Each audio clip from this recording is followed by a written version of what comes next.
بسم اللہ الرحمن الرحیم۔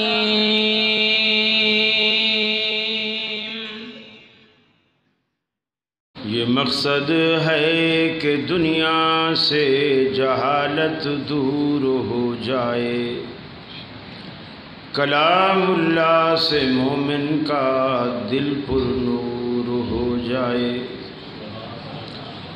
یا الہی جب تک کہ میرے جسم میں جان رہے، تجھ پہ صدقے تیرے محبوب پہ قربان رہے۔ میں رہوں یا نہ رہوں پر دل کی ہے یہ دعا، دین احمد اور عزت قرآن رہے۔ کلام اللہ سے مومن کا دل پر نور ہو جائے۔ یا الہی جب تک کہ میرے جسم میں جان رہے، تجھ پہ صدقے تیرے محبوب پہ قربان رہے۔ میں رہوں یا نہ رہوں پر دل کی ہے یہ دعا۔ الحمدللہ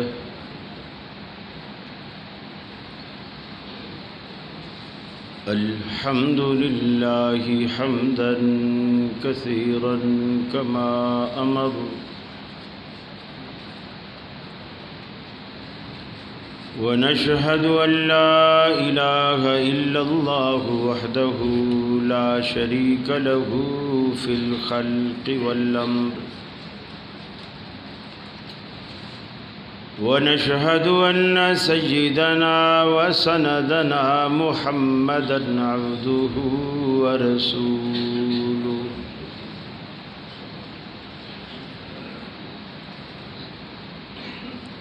نبي ما ضل وما غوى وما ينطق عن الهوى،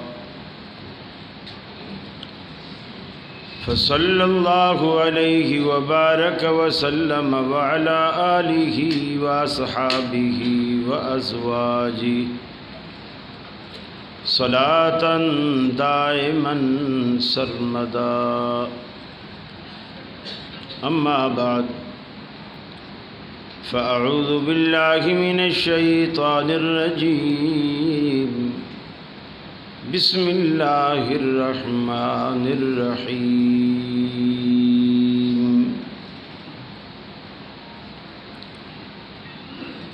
قل يا أهل الكتاب لستم على شيء حتى تقيموا التوراة والإنجيل،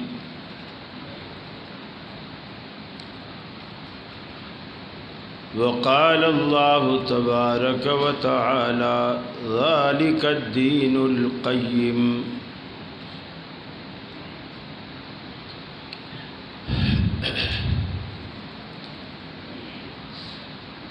یہ مقصد ہے کہ دنیا سے جہالت دور ہو جائے، کلام اللہ سے مومن کا دل پر نور ہو جائے۔ یا الہی جب تک کہ میرے جسم میں جان رہے، تجھ پہ صدقے تیرے محبوب پہ قربان رہے۔ میں رہوں یا نہ رہوں پر دل کی ہے یہ دعا، دین احمد اور عزت قرآن رہے۔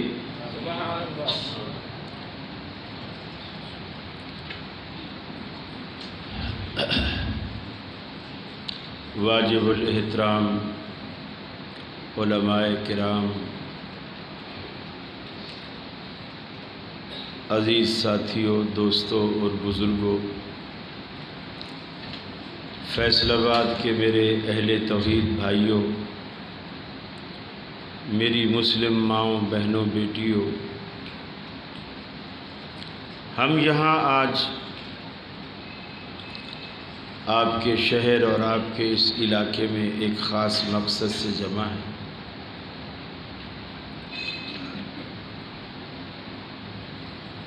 گفتگو کا مقصد آپ تک پہنچ چکا ہے۔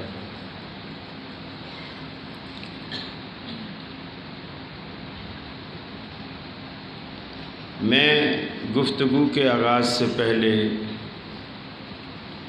چند ایک گزارشات کرنا چاہتا ہوں۔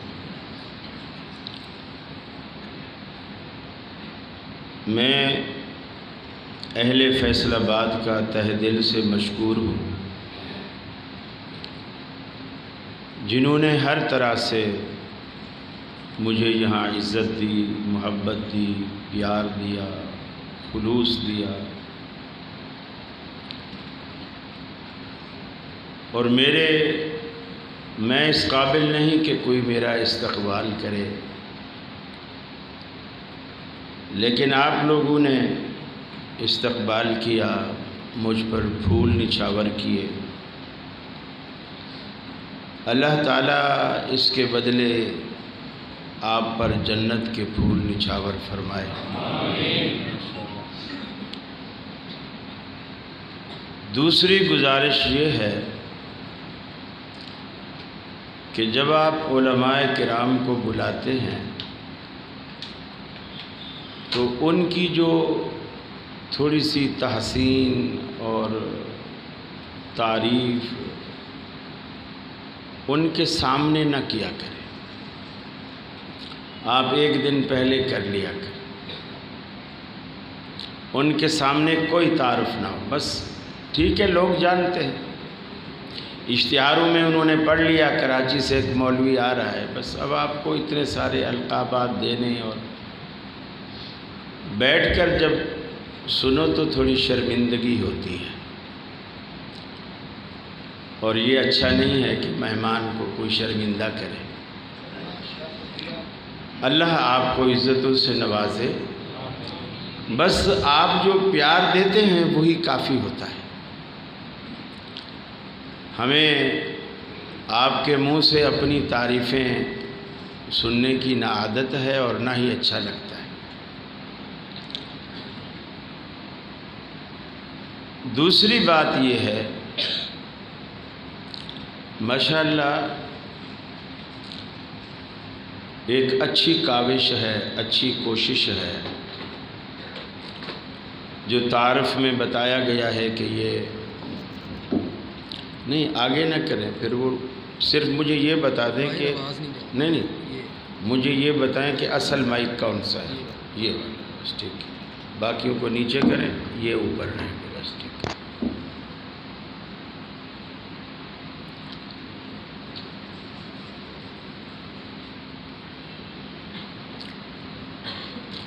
اور دوسری گزارش یہ کہ پنجاب کے خطیبوں نے آپ لوگوں کے مزاج کو کچھ اتنا گرما رکھا ہے کہ آپ جب کسی بات پر سبحان اللہ کہتے ہیں تو آپ کو یہ پتہ ہی نہیں ہوتا کہ یہ محل سبحان اللہ کہنے کا ہے، استغفر اللہ کہنے کا ہے، انا للہ کہنے کا ہے، یا آمین کہنے کا ہے۔ بس آپ کو مولویوں نے یہ بتلایا ہوا ہے، جب میں بات اپنی ختم کروں تم نے کہنا ہے سبحان اللہ۔ یہ تو ایسی بات ہوئی نا، کسی نے فون پہ کسی کو کہا کہ یار وہ میرے ابا جی کا انتقال ہو گیا ہے، تو وہ آگے بولے سبحان اللہ۔ یہ تو بات بنتی نہیں نا، ہر بات کا ایک محل ہوتا ہے۔ میں نے جو اشعار پڑھے ہیں وہ دعائیہ اشعار ہیں، وہ آمین کا تقاضا کرتے ہیں، اور اس سے آپ نے مجھے یہ ثبوت دیا کہ آپ سمجھ کچھ بھی نہیں رہے، مزہ آ رہا ہے سبحان اللہ، یعنی بات نہیں سمجھ رہے، سر پہ مزہ آ رہا ہے، اور وہ مزہ آپ کو مجبور کر رہا ہے سبحان اللہ۔ اللہ آپ کو جزائے خیر دے۔ بہرحال آپ نے جو کچھ کہا محبت سے کہا، لیکن بات کو سمجھنے کی کوشش کیا کیجیے۔ نبی رحمت صلی اللہ علیہ وسلم بعض دفعہ ایک ایک جملے کو 3 دفعہ دہراتے، صرف اس لیے کہ لوگوں کو سمجھ آ جائے۔ وعظ کا، درس کا، کانفرنسوں کا یہی بنیادی مقصد ہونا چاہیے کہ ہمارا پیغام دوسرے کو سمجھ آ جائے، وہاں تک وہ پیغام پہنچ جائے۔ ساری رات جلسہ ہو اور آپ صبح لوگوں سے سنیں، پوچھیں جنہوں نے ساری رات جاگ کر جلسے میں گزاری ہے اور فجر کی نماز بھی نہیں پڑھی ہے، ان سے آپ پوچھیں کہ جی ماشاءاللہ سنا ہے بڑا کامیاب جلسہ رہا۔ ہاں کہ جی ماشاءاللہ بڑا کامیاب، اور کامیابی کا معیار کیا ہے؟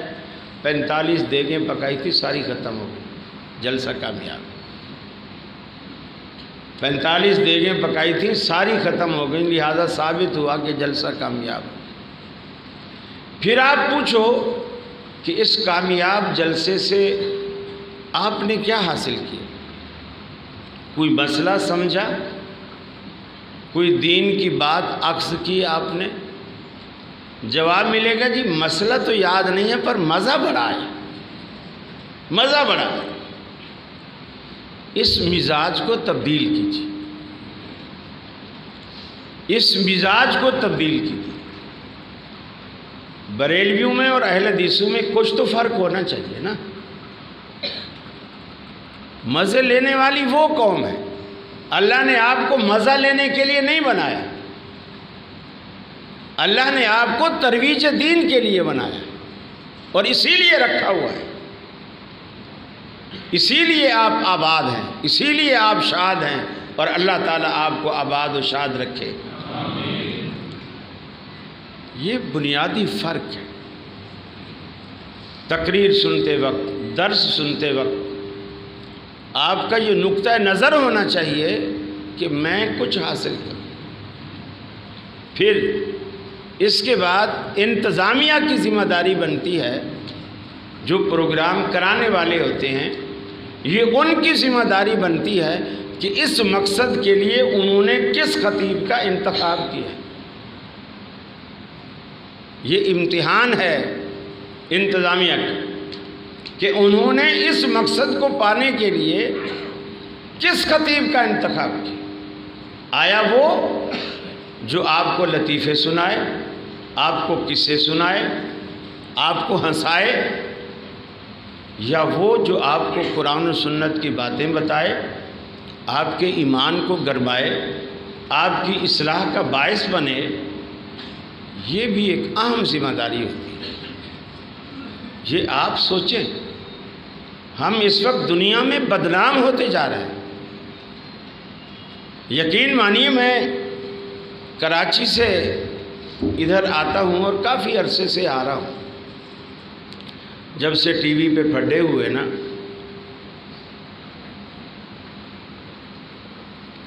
ان پھڈوں نے مجھے مشہور کر دیا کہ یہ جھگڑالو آدمی ہے۔ جب سے میں پنجاب آنے لگا ہوں اور میں یہاں دیکھتا ہوں کراچی کا ماحول اور پنجاب کا ماحول، زمین آسمان کا فرق ہے، زمین آسمان کا فرق ہے، کئی اعتبار سے، کئی اعتبار سے۔ حالانکہ دنیا دار وہاں بھی ہیں، دیندار وہاں بھی ہیں، دونوں طرح کے لوگ وہاں ہیں، لیکن جو دینی حمیت وہاں میں نے دیکھی ہے وہ یہاں نہیں۔ مثلاً آپ کے یہاں مولانا ارشاد الحق عصری حافظہ اللہ، حافظ شریف صاحب حافظہ اللہ، حافظ مسعود عالم صاحب حافظہ اللہ، حافظ عبدالستار حماد حافظہ اللہ، عبدالستار حامد حافظہ اللہ، ڈاکٹر یہ لکھوی صاحب جو ہیں، کیا نام، حماد لکھوی حافظہ اللہ، اسی طرح کے دیگر شیوخ اگر کراچی میں آ جائیں نا، سارے آ جائیں یا ان میں سے کوئی ایک آ جائے، کراچی کے سارے علماء اس جلسے میں پلٹے ہوئے، سارے علماء، اور جتنا پڑھا لکھا طبقہ ہے وہ ان کو سنے گا۔ یہ مزاج ہے کراچی کا. اس سے آپ اندازہ لگائیں کہ کراچی والے کیا چاہتے ہیں. اور جتنا وہ طبقہ جن کے یہاں میں دیکھتا ہوں، مجھے یقین مانیے اس دن رونا آ گیا. ایک جلسہ تھا آپ کے پنجاب، میں بھی اس میں شریک تھا. مولانا ارشاد الحق عصری حافظہ اللہ نے بعد میں تقریر کرنی تھی، اس سے پہلے ایک شخص نے تقریر کی، میں نام نہیں لیتا. ایک شخص نے تقریر کی. وہ جو ٹیبل تھی نا آگے، پوری ٹیبل موبائلوں سے بھری ہوئی. کیوں بھری ہوئی تھی؟ وہ ریکارڈ کر رہے تھے. اور تھے کیا؟ بس تقریر تھی. کیا آیت پڑھی، کیا حدیث پڑھی، مجھے نہیں معلوم. تقریر تھی، بہرحال ٹیبل بھری پڑی تھی. جب وہ ہٹا اور جیسے علامہ ارشاد الحق عصری حافظہ اللہ کا نام آیا، میں نے دیکھا ٹیبل موبائلوں سے خالی ہو گئی. گویا عالم کی اہل حدیثوں کو ضرورت ہی نہیں ہے. یہ تو پیدائشی مفتی ہیں، انہیں عالم کی ضرورت ہی نہیں ہے. اللہ کے بندو، آپ اللہ کو کیا جواب دو گے؟ آپ اپنے مسلک کو بدنام کرنے پر کیوں تلے ہوئے؟ آج بریلوی جلسوں میں، اپنے جلسوں میں بیٹھ کر ہماری اصلاح کر رہے ہیں، ہماری اصلاح کر رہے ہیں. یہ ہمارے لیے ڈوب مرنے کا مقام. یہ جو اقامت دین ہے، یہ ایسے قائم نہیں ہوگی، یہ قربانیاں مانگتی ہے. اس میں میں بھی مارنی پڑے گی. آپ کو دین کو اٹھانا ہوگا. اور دین کب اٹھے گا؟ جب علماء کو آپ اٹھائیں گے. جب علماء کو آپ اٹھائیں گے. دیکھیے، علماء نے آپ کو تقلید سے روکا ہے، تعظیم سے نہیں روکا ہے. علماء نے تقلید سے روکا، ہم تعظیم سے بھی گئے، تہذیب سے بھی گئے، ادب سے بھی گئے. ہم اپنے استاذ کا ادب سے نام لینا بھی گوارا نہیں کر سکتے. مجھے اچھی طرح یاد ہے، آپ کے اکاڑا کے تھے ماسٹر امین اکاڑی، مناظرے کرتے تھے، کراچی میں بھی آتے تھے. میں نے کراچی میں ان کی ایک تقریر سنی. یقین مانیے، انہوں نے تقریر کے دوران، ٹھیک ہے مذاق کے طور پر کہا، لیکن میں سمجھتا ہوں وہ مذاق حق تھا، سچ تھا. ہم میں یہ وصف موجود ہے. انہوں نے مذاق کے طور پر کہا، وہ یہ کہا کہ میاں یہ جو غیر مقلد ہیں، ان کا کیا پوچھتے ہو؟ ان کو تو استاد اگر بولے نا بیٹا کولر سے ٹھنڈے پانی کا گلاس تو لاؤ، تو بچہ آگے پلٹ کر بولتا ہے میں تیرا مقلد نہیں ہوں، جا کے پی لے. آج یہ وصف ہمارے اندر آ چکا ہے. تقلید الگ چیز ہے، تعظیم الگ چیز ہے، احترام الگ چیز ہے. ادب، احترام یہ بالکل اسلام کا خاصہ ہے، اسلام کی تعلیم ہے. آپ نے فرمایا انما بعثت لاتمم مکارم الاخلاق. اللہ کے حبیب فرماتے ہیں اللہ نے مجھے معلم اخلاق بنا کر بھیجا ہے. میں اخلاق سکھانے والا ہوں، اخلاق کا استاذ ہوں، اخلاقیات کی تعلیم دیتا ہوں. اور ہمارا دعویٰ کیا ہے؟ ہماری کانفرنسوں میں، اشتہاروں میں بڑے بڑے اشتہار لگے ہوئے ہوتے ہیں، امام اعظم محمد الرسول اللہ صلی اللہ علیہ وسلم. میں یہ نہیں کہہ رہا کہ وہ امام اعظم نہیں ہے، میں یہ کہہ رہا ہوں جب آپ پوسٹر پہ لکھتے ہو کہ یہ میرے امام اعظم ہیں، تو دل میں بھی تو مانو نا، دل میں بھی تو مانو. بنتے ہو وفادار، وفا کر کے دکھاؤ. کہنے کی وفا اور ہے، کرنے کی وفا اور. آج ہم دنیا کی اصلاح کرنے دوڑے، اور واقعی یہ ہمارا فریضہ ہے. دنیا کی اصلاح کی ذمہ داری ہم پر ہے. اس لیے کہ ہمارا دعویٰ یہ ہے ہمارے پاس حق ہے، ہمارے پاس قرآن ہے، ہمارے پاس سنت ہے، لیکن اصلاح کرنے والے میری اپنی حالت یہ ہو، میری اپنی حالت یہ ہو جیسا کہ بہادر شاہ ظفر نے کہا تھا کہ سب کا تو مداوع کر ڈالا، اپنا ہی مداوع کر نہ سکے، اوروں کے گریباں سی ڈالے، اپنا ہی گریباں بھول گئے۔ سیم ہماری وہی پوزیشن، وہی پوزیشن۔ یہ بات ہمیں کب سمجھ آئے گی؟ کب سمجھ آئے گی؟ میرے بھائیوں، علماء کی عزت کرو، عزت کرو۔ میں نے کل بھی ایک بات کی اور میں چاہ رہا ہوں کہ آج بھی وہ بات کروں کہ حضرت جبریل جب رسول اکرم صلی اللہ علیہ وسلم کے پاس پہلی وحی لے کر آئے، پہلی وحی، اور انہوں نے کہا اقرا، اللہ کے رسول پڑھی، آپ نے فرمایا ما انا بقارئ، مجھے تو پڑھنا وڑھنا نہیں آتا، میں تو پڑھا ہوا نہیں ہوں۔ حدیث میں آتا ہے فَأَخَذَنِي فَخَطَّنِي، جبریل امین نے مجھے پکڑا، اپنے قریب کیا اور مجھے دبایا، بھیجا، جیسے کوئی کسی کو گلے ملتا ہے اور دباتا ہے، اس طرح مجھے دبایا۔ دبانے کے بعد ثم ارسلنی، مجھے چھوڑ دیا، چھوڑ کر پھر کہا پڑھو۔ میں نے کہا ما انا بقارئ۔ ایسا 3 دفعہ اس نے کیا، 3 دفعہ جبریل امین نے۔ 3 دفعہ کرنے کے بعد جب چھوڑا، یہ موبائل والوں سے گزارش ہے کہ یا تو باہر اٹھ کے بات کرے، یہاں باتیں نہ کرے۔ میں گفتگو کے دوران سبحان اللہ کو روک رہا ہوں، آپ موبائلوں پہ باتوں پہ لگے ہوئے ہیں۔ جتنی سچی بات ہے ہماری تربیت کی ضرورت ہے، اتنی تربیت کی ضرورت بریلویوں کو بھی نہیں، ہمیں جتنی تربیت کی ضرورت ہے۔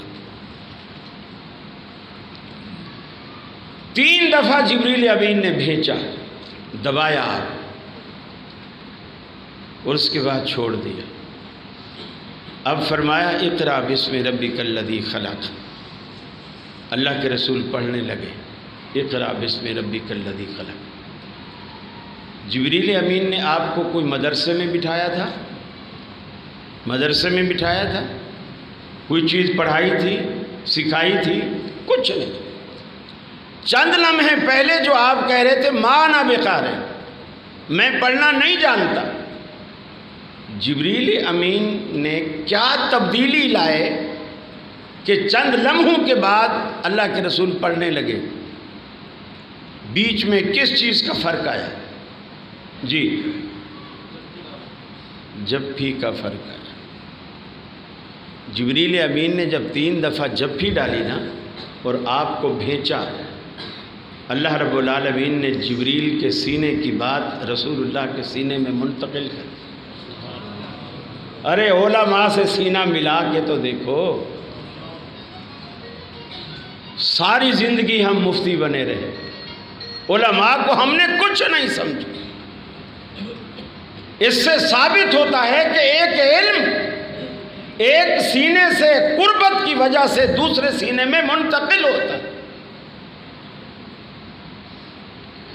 ہمیں یقین ہی نہیں ہوتا، ہم تو ایسے شتر بے مہارے ہیں، یقین ہی نہیں ہوتا۔ علماء کی صحبت میں بیٹھو، ان کی مجلس میں بیٹھو، ان کی باتیں سنو، ان کی قربت اختیار کرو اور ان کی خدمت کرو۔ جلسوں سے، بیانات سے، کہیں سے آئیں جائیں، لیٹے ہوئے ہیں، تھکے ہوئے ہیں، آپ ان کے پاؤں دباؤ۔ یہ ورثۃ الانبیاء ہیں، انبیاء کے وارث ہیں، اور پھر آپ کے روحانی باپ ہیں۔ ہر عالم آپ کا روحانی باپ، رسول اللہ صلی اللہ علیہ وسلم بھی ہمارے روحانی باپ۔ ہم ان کی پوری امت، ان کی روحانی اولاد۔ میرے بھائی، آپ علماء کی خدمت کرو، ان کی عزت کرو، ان کے وقار اور مرتبے کو پہچانو۔ ایسا نہیں کہہ دیا گیا کہ موت العالم موت العالم، ایک عالم دنیا سے اٹھتا ہے تو ایسے سمجھو پوری کائنات لٹ گئی۔ اور آج تو اتنی رفتار سے علماء جا رہے ہیں دھڑا دھڑ، اور باقی ہم جیسے گناہگار یہ بچے ہوئے۔ اقامت دین کے لیے آپ کو سب سے پہلی ذمہ داری یہ ہے کہ جو لوگ دین کے وارث ہیں آپ ان کا سہارا بنیں، آپ انہیں کھڑا کریں، اللہ آپ کو آپ کے دین کو مضبوط کرے۔ پہلے دین کے ورثاء کو تو آپ مضبوط کریں، ان کے قدم جمائیں، ان کا سہارا بنیں، ان کا ساتھ دیں، پھر اللہ رب العالمین آپ کے دین کو اونچا کرے گا، آپ کو اونچا کرے گا، آپ کو عزت دے گا۔ سیدنا فاروق اعظم رضی اللہ تعالی عنہ، ہم شاید یہ سمجھ بیٹھے ہیں میری گفتگو، میرا انداز بیان، اس کی وجہ سے لوگوں میں میری عزت اور میری شہرت ہے۔ اللہ کی قسم ایسا نہیں ہے۔ اگر کوئی خطیب ایسا سمجھتا ہے تو یہ اس کی بہت بڑی بھول ہے، بہت بڑی بھول ہے۔ سیدنا فاروق اعظم رضی اللہ تعالی عنہ، اللہ اکبر، خیبر کی چابیاں لینے کے لیے انہوں نے شرط رکھی کہ جی تمہارا خلیفہ آئے گا، ہم اس کے ہاتھ میں چابیاں دے دیں گے، لڑیں گے بھی نہیں۔ آپ کو جو وہاں کے گورنر تھے انہوں نے بلوایا، آپ تشریف لے گئے۔ غالباً ابو موسیٰ اشعری رضی اللہ تعالی عنہ تھے، انہوں نے آپ کے لیے ایک پوشاک تیار کر رکھی تھی کہ جب امیر المومنین آئیں گے، ظاہر بات ہے سفر سے آئیں گے، کپڑوں میں دھول مٹی ہوگی، پھر یہودیوں کے پاس بھی سامنے جانا ہے تو ہماری عزت کا مسئلہ ہے، تو حضرت عمر کو یہ پوشاک دیں گے تاکہ ملاقات سے پہلے یہ زیب تن کریں اور پھر ملاقات کریں۔ اب دیکھیے فرق کتنا ہے، کتنا فرق ہے آج کی سوچ میں اور 1400 سال پہلے کی سوچ میں، ہماری ریاکاریوں میں اور صحابہ کے اخلاص میں فرق دیکھیے۔ ہم جب کسی پروگرام میں جاتے ہیں نا، 10 مرتبہ شیشے کے آگے کھڑے ہوتے ہیں، 10 مرتبہ۔ داڑھی سیٹ ہے، کپڑا صحیح لگ رہا ہے، باسکٹ صحیح ہے، جوتا جچ رہا ہے، بیگم سے بھی پوچھ لیں گے، مشورہ کر لیں گے، تو بتائیے صحیح لگ رہا ہے نا، ٹھیک ہے۔ سیدنا وہ بھی انسان تھے نا، آخر اس طرح کی تمنا ان کی بھی ہو سکتی تھی۔ ابو موسیٰ اشعری نے جب پوشاک پیش کی کہ امیر المومنین آپ یہ پہن کے ان کے سامنے جائیں، یہ جو سفر والا لباس ہے یہ اتار دیں۔ آپ فرماتے ہیں ابو موسیٰ مجھے تم سے یہ امید نہیں تھی کہ تم بھی ایسا سوچو گے، تم سے مجھے یہ امید نہیں تھی۔ تو کیا سمجھتا ہے آج جو کفر ہم سے دن دناتا، پہلے پھرتا تھا اور اب ڈرتا ہے، دبتا ہے، دم دبا کر ہم سے بھاگتا ہے، بغیر لڑائی کے چابیاں ہمارے ہاتھ میں دینے کو تیار ہیں، تو کیا سمجھتا ہے یہ ٹھاٹ باٹ، یہ عزت، یہ وقار، یہ روب دبدبا ہمارے کپڑوں کی وجہ سے ہے؟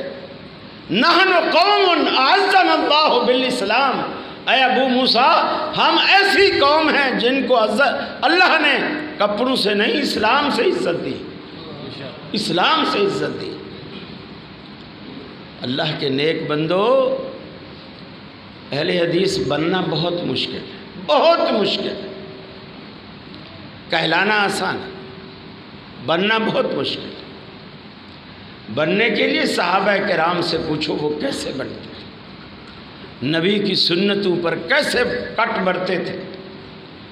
نبی کا علم کیسے بلند رکھتے تھے، توحید کا علم کیسے بلند رکھتے تھے۔ اور آج ہمارا تو سچی بات ہے یہ حال ہے۔ اہل حدیثوں میں بھی ہر جمعرات کو عورتوں کی قطاریں لگی ہوئی ہیں۔ پوچھو کیا ہے؟ روحانی کا لینے کا ہے، خواتین آ رہی ہیں، وہ بوتلیں لے کے آ رہی ہے، تھو کر کے بوتلوں میں دے رہا ہے، یہ روحانی کلینک بنا ہوا ہے اہل حدیثوں کے اندر۔ اچھا، لوگوں نے کاٹ چپایا۔ اللہ کے بندے اس تاریکی سے باہر آؤ، اس تاریکی سے باہر آؤ۔ اللہ کے رسول نے صحابہ کو خود دعائیں سکھلائیں۔ کبھی ایک صحابی سے بھی آپ نے نہیں کہا کہ بوتل لے کر آنا، جمعے والے دن میں پڑھ کے دوں گا۔ ایک صحابی سے بھی آپ نے نہیں کہا۔ صحابہ کو دعائیں سکھلاتے۔ آج استخارے کے لیے بھی لوگ ہمیں کہتے ہیں قاری صاحب استخارہ کر کے دینا، میرے لیے کون سا کاروبار صحیح رہے گا۔ میں نے کہا بھی کاروبار میں نے کرنا ہے۔ استخارے میں آپ کا دل مطمئن ہونا چاہیے۔ مولوی کا دل مطمئن ہو گیا تو اس سے آپ کو کیا فائدہ۔ صحابہ آتے اللہ کے رسول کے پاس، آپ انہیں استخارے کی دعائیں سکھلاتے، جاؤ استخارہ کر۔ صحابہ اپنا استخارہ خود کرتے۔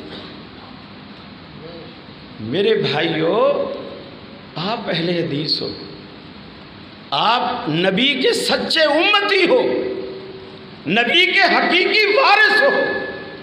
آپ کی ذمہ داری دوسروں سے کہیں زیادہ ہے، کہیں زیادہ۔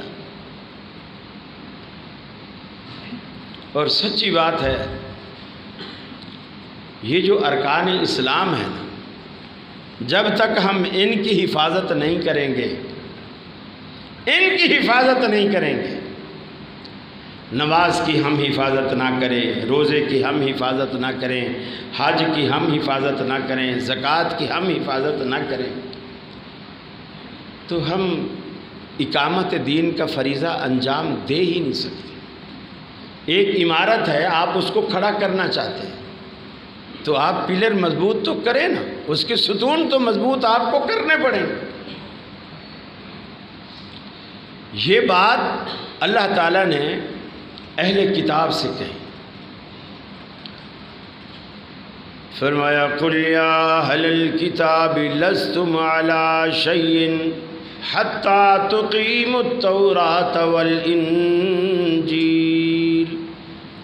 اے محبوب، ان سے کہہ دیجیے، اے اہل کتاب، اے یہود و نصارہ، لستم علی شیء، تمہارا کوئی دین ایمان نہیں، تمہارا کوئی مذہب نہیں، تمہاری کوئی حیثیت نہیں، تم گویا کسی چیز پر ہو ہی نہیں۔ کب تک؟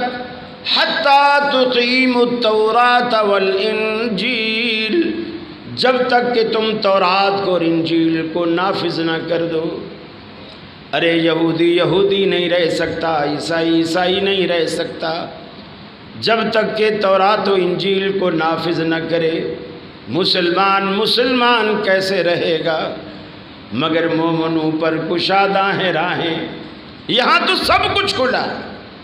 مسلمان کیسے رہے گا جب قرآن کا نفاذ نہ ہو، سنت کا نفاذ نہ ہو، نماز کا قیام نہ ہو۔ صدیق اکبر رضی اللہ تعالیٰ عنہ کے سامنے ایک بات لائی گئی کہ فلاں بستی والوں نے زکوٰۃ دینے سے انکار کر دیا۔ صدیق اکبر نے فرمایا میں ان سے ایسے لڑوں گا جیسے کفار سے لڑا جاتا ہے۔ اللہ کی قسم، اگر انہوں نے بکری کے گلے میں بندھی ہوئی رسی جو رسول اللہ صلی اللہ علیہ وسلم کے زمانے میں بھی یہ زکوٰۃ میں دیا کرتے تھے، اگر اس کو بھی روکا تو میں ان کے خلاف جنگ کروں گا۔ اقامت دین کرنے والے لوگ، نماز کی حفاظت کرنے والے لوگ، سیدنا فاروق اعظم رضی اللہ تعالیٰ عنہ فجر کی نماز میں مسجد نبوی میں محراب میں آپ کو بدبخت نے زخمی کیا خنجر مار کر، آپ گر پڑے، نماز پڑھاتے پڑھاتے آپ گر پڑے، محراب کی دیوار کے ساتھ آپ ٹیک لگا کر کے بیٹھ گئے۔ آپ کے پیچھے کھڑے ہونے والے حضرت عبد الرحمن بن عوف رضی اللہ تعالیٰ عنہ آگے بڑھے، امامت کے مصلی پر کھڑے ہو گئے۔ اب دیکھیے نماز کو کیسے قائم کیا جا رہا ہے، نماز کی حفاظت کیسے کی جا رہی ہے۔ امیر المومنین زخمی ہو کر مصلی کے قریب گر پڑے ہیں، لوگوں کو پھر بھی نماز کی فکر ہے۔ حضرت عبد الرحمن ابن عوف آگے آتے ہیں، نماز کو سنبھالتے ہیں، جلدی جلدی نماز مکمل کرتے ہیں۔ صحابہ کی صف بندی کا عالم دیکھیے، اپنی صفوں کو دیکھیے، یہاں کے لوگوں کی صفوں کو دیکھیے، کتنا فاصلے ہوا کرتے ہیں کہ جی اللہ کے فرشتے آئیں گے، ان کے لیے جگہ چھوڑو۔ اللہ کا حبیب کہتا ہے شیطان گھستا ہے تمہاری صفوں میں جب تم صفوں میں خلا چھوڑتے ہو۔ ان کی صف بندی کا عالم دیکھیے، وہ آپ کو قتل کرنے والا آتش پرست وہ مجوسی، وہ جب بھاگنے لگا آپ پر، اب خنجر مارنے کے بعد ابو لولو فروز بھاگنے لگا، ایک تو عبد الرحمن بن عوف صف سے نکلے، اس خلا کو بھی صحابہ نے فوراً فل کیا، پھر ایسے سیسا پلائی ہوئی دیوار بن گئے، 6-7 اور لوگوں کو بھی زخمی کرتا ہے، نکل بھاگنے میں کامیاب نہیں ہو سکا۔ ایسی صف بندی ہے صحابہ کی۔ آخر ایک نے کمبل ڈال کر، پھر جفی ڈال کر اس کو قابو کیا، اس کو پکڑا۔ صحابہ کرام کی نمازوں کا عالم دیکھیے، ان کے زکوٰۃ کا اہتمام دیکھیے، ان کے روزے کا اہتمام دیکھیے، ان کے حج کا اہتمام دیکھیے، حتیٰ کہ عورتیں تک بھی جب سنتی ہیں اللہ کے رسول اس سال حج کا ارادہ رکھتے ہیں، وہ بھی فرماتی ہیں ہم بھی ساتھ چلیں گی، اللہ کے رسول کے ساتھ حج کریں گی۔ وہ جذبات ہیں، وہ ایمانیات، ان کے اندر وہ ایمانیات کے جذبات موجود ہیں جن کو آج ہم اہل حدیث ہو کر بھی ترستے ہیں۔ اللہ ہم میں وہ جوہر پیدا فرما دے، اللہ ہم میں وہ اوصاف حمیدہ پیدا فرما دے، اللہ ہم سے نفرتوں اور قدورتوں کو نکال دے، اس کی جگہ وہ محبت پیدا فرما دے جو اللہ رب العالمین نے صحابہ کرام کے دلوں میں دین کی ڈال رکھی تھی، علماء کی ڈال رکھی تھی۔ ایک ایک صحابی چھوٹی چھوٹی بات پر کس طرح دین کا مسئلہ اللہ کے رسول کے حوالے سے بتاتا ہے۔ اللہ کے حبیب مسجد نبوی میں خطبہ دے رہے ہیں، مسجد نبوی میں خطبہ دے رہے ہیں، حضرت کعب رضی اللہ تعالیٰ عنہ آگے سامعین میں بیٹھے ہیں، آپ کے برابر میں عبداللہ بن مسعود بھی بیٹھے ہیں، دونوں جلیل القدر عالم، حتیٰ کہ قرآن کے بارے میں بھی رب العالمین کے پیغمبر نے فرمایا، جن 4 صحابہ کرام کے نام لیے ان میں یہ دونوں نام شامل ہیں، ان سے میرے بعد قرآن کو سیکھنا۔ اللہ کے رسول خطبہ دے رہے ہیں، خطبہ دیتے دیتے دونوں سن رہے ہیں۔ حضرت عبداللہ بن مسعود نے کوہنی مار کر حضرت کعب رضی اللہ تعالیٰ عنہ سے پوچھا، حضرت ابی بن کعب رضی اللہ تعالیٰ عنہ سے پوچھا، اے ابی یہ بتاؤ تمہیں معلوم ہے یہ جو آیت اللہ کے رسول نے پڑھی ہے، یہ جو آیت اللہ کے رسول نے پڑھی ہے تمہیں معلوم ہے کہ یہ آیت کس موقع پر نازل ہوئی تھی؟ حضرت ابی بن کعب کوئی جواب نہیں دیتے، چپ رہتے ہیں۔ وہ پھر پوچھتے ہیں، ارے ابی مجھے تو یہ بھی معلوم ہے، تمہیں تو یہ بھی نہیں پتا کہ یہ آیت کب نازل ہوئی تھی؟ مجھے تو یہ بھی معلوم ہے جس دن یہ آیت نازل ہوئی تھی اس دن اللہ کے رسول نے کپڑے کس رنگ کے پہن رکھے تھے، مجھے تو یہ بھی معلوم ہے۔ حضرت ابی بن کعب پھر بھی چپ رہتے ہیں، کچھ نہیں بولتے، خاموش رہتے ہیں۔ نماز ہو گئی، نماز پڑھنے کے بعد سلام پھرنے کے بعد ابی بن کعب نے عبداللہ بن مسعود کا بازو پکڑ لیا اور بازو پکڑ کر کہنے لگے، لم تحضر معنا الجمعہ، ارے آج کے دن تو ہمارے ساتھ جمعے میں شریک ہی نہیں تھا، عبداللہ بن مسعود کہتے ہیں یہ کیسے ہو سکتا ہے؟ میں نے تیرے ساتھ جمعہ پڑھا، تیرے ساتھ نماز ادا کی، یاد کر میں نے تجھ سے پوچھا نہیں تھا کہ اللہ کے رسول نے جو آیت پڑھی ہے اس کا شان نزول کیا ہے، کس موقع پر نازل ہوئی تھی؟ حضرت ابی ابن کعب کہتے ہیں جبھی تو میں کہہ رہا ہوں آج تو نے جمعہ نہیں پڑھا۔ ہاتھ پکڑ کے رسول اللہ صلی اللہ علیہ وسلم کے پاس لے گئے، اللہ کے رسول کے پاس جا کر ساری بات بتائی۔ اللہ کے حبیب یہ خطبے کے دوران مجھ سے باتیں کرتا تھا، مجھ سے پوچھتا تھا، میں نے اسے کہا کہ تیرا جمعہ برباد ہو گیا، تیرا جمعہ ضائع ہو گیا۔ آپ نے فرمایا اتے ابی، اے عبداللہ بن مسعود، ابی ابن کعب کی بات کو مانو، یہ سچ کہہ رہا ہے، یہ میرا فرمان ہے۔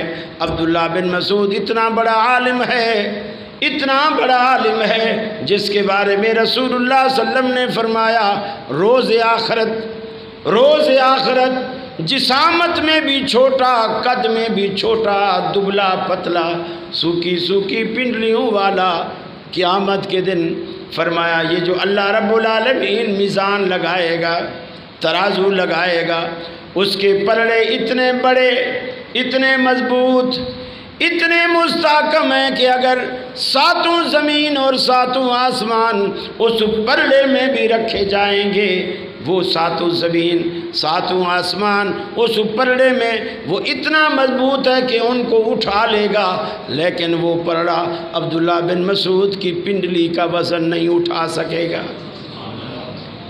یہ وزن اس کی پنڈلی کا نہیں، اس کے علم کا ہے۔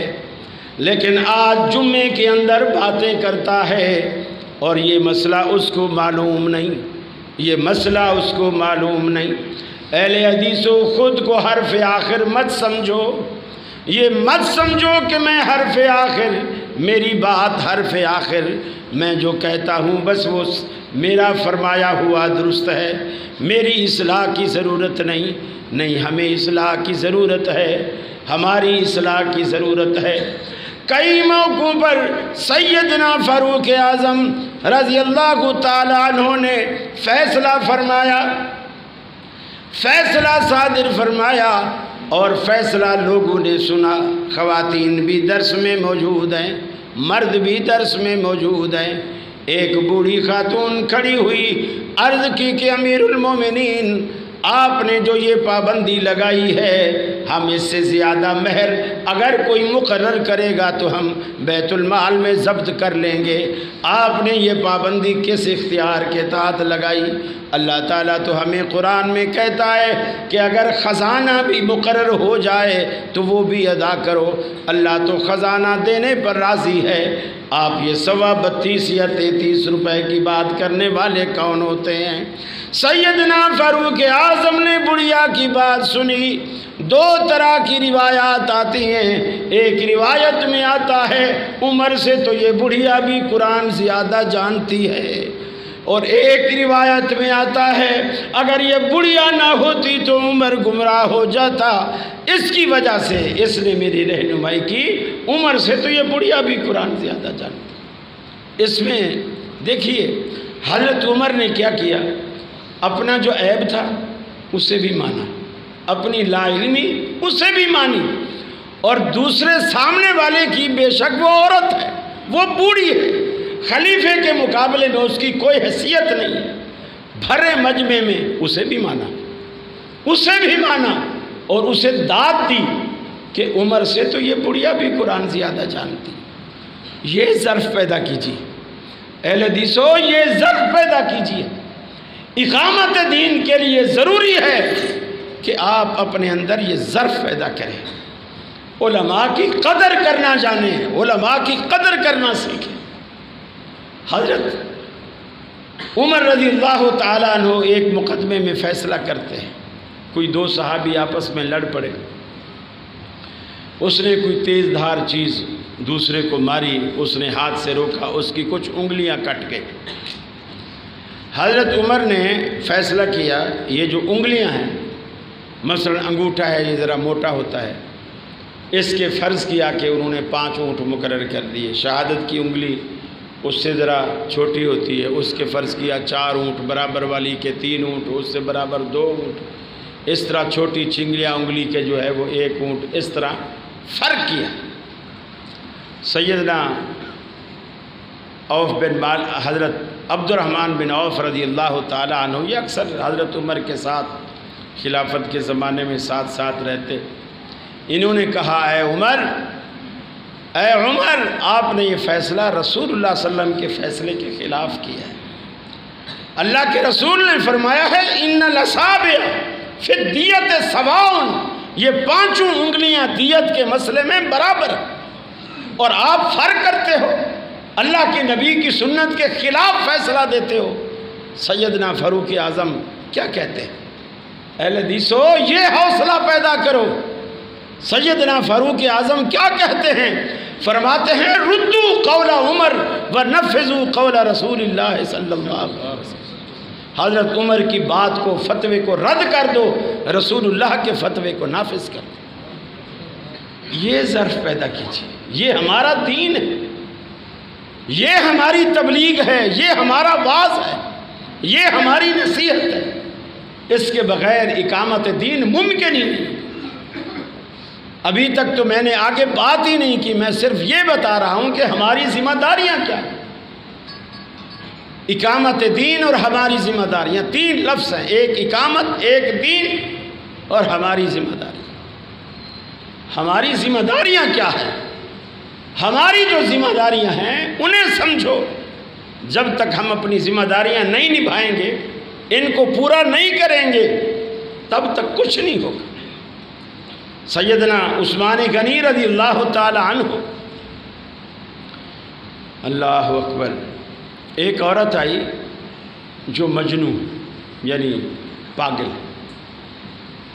سیدنا عثمان غنی کی خلافت کا زمانہ ہے، اس پر مقدمہ ہے، اور مقدمہ یہ ہے کہ اس سے زنا سرزد ہوا ہے، گواہ بھی موجود ہے۔ حضرت عثمان نے فیصلہ سنا دیا، اس عورت کو لے جاؤ اور سنسار کرو۔ عورت کو لے جاؤ، چونکہ یہ شادی شدہ ہے، لہٰذا شادی شدہ کی سزا سنسار کرنا ہے، لہٰذا اسے لے جاؤ اور سنسار کرو۔ صحابہ لے جانے لگے، حضرت علی رضی اللہ تعالی عنہ کھڑے ہوئے، عرض کی اللہ کے اے امیر المومنین، آپ کا فتویٰ رسول اللہ کے فتوے کے خلاف ہے۔ اب آپ صحابہ کی جرت بھی دیکھیے، یہ نہیں دیکھ رہے آگے امیر المومنین ہے کون ہے، نہیں، وہ نبی کے آگے کسی کو کچھ سمجھ ہی نہیں رہے۔ حضرت علی کہتے ہیں امیر المومنین آپ کا فتویٰ، آپ کا جو فیصلہ ہے یہ رسول اللہ کے فیصلے کے خلاف ہے۔ حضرت عثمان کہتے ہیں کیسے؟ انہوں نے کہا کہ اللہ کے رسول کا فرمان ہے، 4 شخص مرفوع القلم، یعنی ان کا کوئی حساب کتاب نہیں، وہ گناہ بھی کریں تو مواخذہ نہیں، اللہ تعالیٰ ان کو کوئی سزا نہیں دے گا۔ ایک نابالغ بچہ بلوغت سے قبل کوئی بھی جرم کرے، اس کا مواخذہ نہیں، اس کی سزا نہیں، اور جب تک کہ بالغ نہ ہو۔ ہاں، بلوغت میں بھی وہی کام کرے تو اللہ اسے سزا دے گا۔ دوسرا فرمایا ایک سونے والا شخص جو سویا ہوا ہے، نیند میں ہے، وہ خواب میں کچھ بھی کرے، کسی کو قتل کر دے، چوری کر لے، کچھ بھی مرضی خواب میں کرے، حتیٰ یستیقظ، جب تک کہ وہی کام بیداری میں نہ کرے، نیند کی حالت میں کچھ بھی کرے، اس پر کوئی مواخذہ نہیں، کوئی پکڑ دھکڑ نہیں۔ اور ایک فرمایا والمجنون، یہ جو پاگل ہے، دیوانہ ہے، جس کی عقل ٹھکانے نہ ہو، عقل جس کی ٹھکانے نہ ہو، وہ پاگل پن میں کچھ بھی کرے اللہ کے ہاں اس کا کوئی مواخذہ نہیں، کوئی مواخذہ۔ اور اے امیر المومنین، آپ نے فیصلہ جس عورت کے بارے میں کیا ہے، یہ عورت تو مجنون ہے، یہ پاگل ہے، یہ پاگل ہے، آپ نے اسے سنساری کا حکم کیسے دے دیا؟ اللہ کے رسول اسے مرفوع القلم کہتے ہیں اور آپ اسے پتھر سے مارنے کا حکم دے رہے۔ سیدنا عثمان غنی نے فوراً اپنا فیصلہ واپس، فوراً اپنا فیصلہ واپس لیا اور بھری مجلس میں تسلیم کیا کہ میرا یہ فیصلہ غلط ہے، کیونکہ رسول اکرم صلی اللہ علیہ وسلم کی طرف سے دلیل مل گئی ہے میرے خلاف۔ یہ بھی نہیں کہ حضرت علی کو ڈانٹے کہ تو نے بھری مجلس میں بھرے جلسے میں کیسے کہہ دیا، بھرے جلسے میں کیسے کہہ دیا، میری بے عزتی کرا دی، لوگ کیا کہیں گے، یہ عثمان کو یہ مسئلہ پتہ نہیں۔ یہ جو دین ہے نا، دین یہ کسی کی جاگیر نہیں ہے۔ ایک کسان کا بچہ بھی پڑھے گا تو وہ عالم بنے گا، اور ایک بادشاہ کا بچہ بھی نہیں پڑھے گا تو وہ جاہل رہے گا۔ یہ کسی کی جاگیر نہیں کہ جو حسب نسب سے کسی کو ملے۔